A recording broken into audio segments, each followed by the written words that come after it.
हमारी बीवी जो थी वो गोरी थी, हमारी माँ के भाई की लड़की थी, उसने देखा था तो उनका नहीं मैं तो उसी से शादी करूँगी।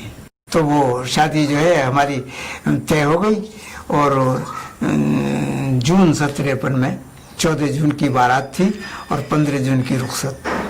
और उसको जब वो शादी होने के बाद वो मेरे साथ गई तो रोटी ठीक से पकाने नहीं आती थी, मैंने पकाना बताया था। फिर वो इतनी बेहतरीन रोटी पकाने लगी थी कि हम तो सवाल ही नहीं है हमारा पकाने का। अब पढ़ने में ये था कि वो कुरान शरीफ तो घर की पढ़ी हुई थी और इसके अलावा हमारे मामू ने कहीं नहीं पढ़ाया। तो हमने उसको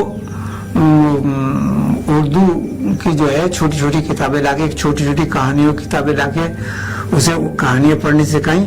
फिर वो नावल थे, वो जासूसी नावल और रोमानी नावल कौन से वो ला के हमने पढ़वाए। तो वो पढ़ना जानती थी लेकिन लिखना नहीं जानती थी। जब हम फिल्म देखते थे तो वो भी हमारे साथ जाने लगी, नो प्रॉब्लम। और उस जमाने में वो चूंकि आमदनी कम थी तो फर्स्ट क्लास का टिकट नहीं था, थर्ड क्लास का 5.5 आने का टिकट लिया करते थे। वहाँ अलीगढ़ में तस्वीर महल है एक पुराना सिनेमा हॉल, तो उसमें देखा करते थे तस्वीर फिल्म।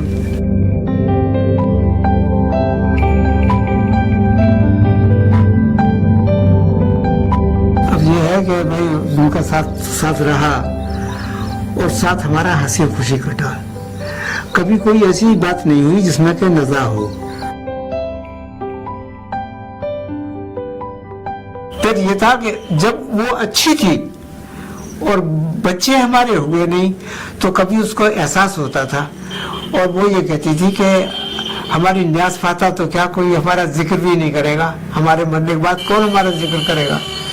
तो मैंने ये कहा कि इसी कमरे में थे, मैंने कहा कि इसी खेत में मेरे सामने अगर इंतकाल होगा तो इसी खेत में बीचों बीच में तुझको दफन करके ऐसा मकबरा बनाऊंगा कि बरसों याद रखेंगे लोग।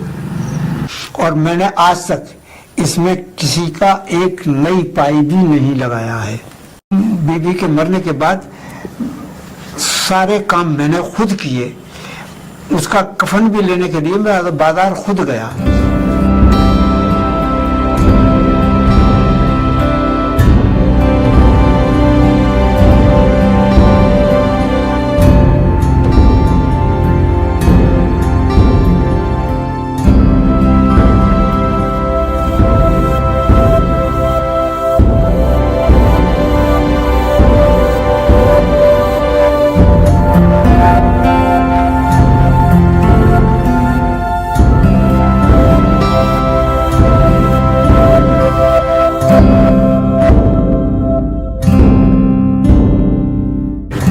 बुनियाद जो है 10 फीट गहरी है और 27 इंच चौड़ी और एक कंक्रीट की है ये। उसके ऊपर ये जो है ये 15 इंच चौड़ी है।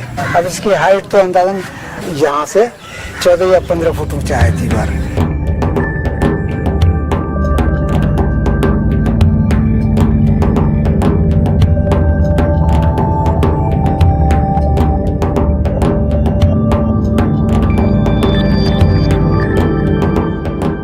और वो जो कब्र एक बनी हुई है और ढकी हुई है उससे, तो वो तो मेरी बीवी की कब्र है।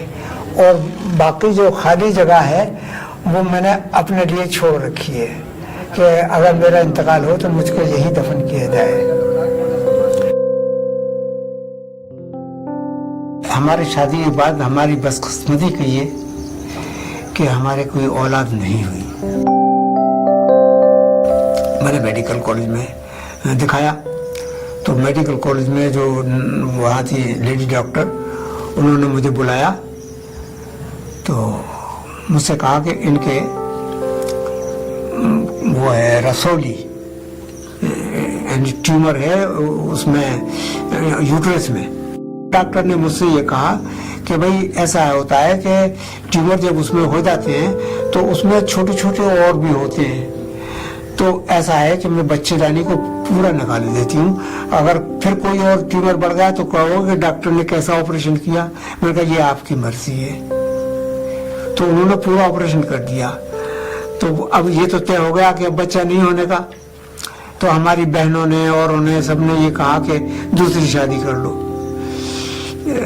लेकिन मैंने उसको कबूल नहीं किया।